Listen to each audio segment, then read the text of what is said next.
அந்த மனைவிக்கு கடும் தலைவலி.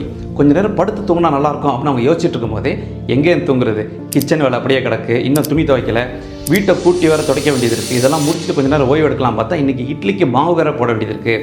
அதனால் பாதி நேரம் அப்படியே போயிட்டுருக்குமே அப்படின்னு யோசிச்சுட்டு இருந்த அந்த மனைவிக்கு திருமணமாகி 1 மாதம் தான் ஆகுது. 15 நாள் தேன் நிலவு விருந்து அப்படின்னு கண்ணிமிக்கும் நேரத்தில் போயிடுச்சு. அதுக்கப்புறம் ரியாலிட்டி வரும்போது தான் அவங்களுக்கு கஷ்டம் என்னன்னு தெரிஞ்சிருக்கு.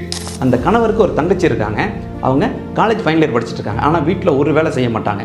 அவங்களோட மாமியாவோ இனிமேல் ஓம் பொறுப்புமா அப்படின்னு கொடுத்துட்டு அவங்க சீரியல் பார்க்க ஆரம்பிச்சிட்டாங்க. எல்லாமே இவங்ககிட்ட வந்து விழுந்துருச்சு. இதெல்லாம் அவங்க யோசிச்சுட்டு இருக்கும்போது தான் திடீர்னு ஒரு விஷயம் அவங்களுக்கு மைண்டுக்கு ஸ்ட்ரைக் ஆகிருக்கு. அண்ணனுக்கு கல்யாணம் ஆகி அண்ணி வீட்டுக்கு வரும்போது இதே மாதிரி சிரமம் தானே அவங்களும் பட்டிருப்பாங்க. ஏன் நாமளே எத்தனை வாட்டி கோவப்பட்டிருக்கோம், சாப்பாடு வரத்துக்கு ஏன் இவ்வளோ நேரம் ஆகுது அப்படின்னு கேட்டிருக்கோம் அப்படின்னு நினச்சிட்டு அவங்க மேலேயே அவங்க ரொம்ப கோவப்பட்டிருக்காங்க.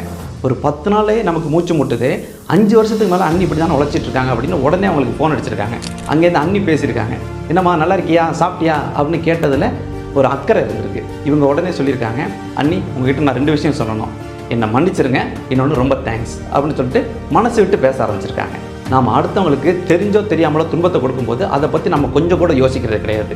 ஆனால் அதே துன்பத்தை அடுத்தவங்க நமக்கு கொடுக்கும்போது தான் நாம் அதை பற்றி ரியலைஸ் ஆகிறோம். அதே நேரத்தில் வீட்டில் பெண்கள் செய்கிற வேலையிலையும் கொஞ்சம் பகிர்ந்துக்க முயற்சி பண்ணுவோம்.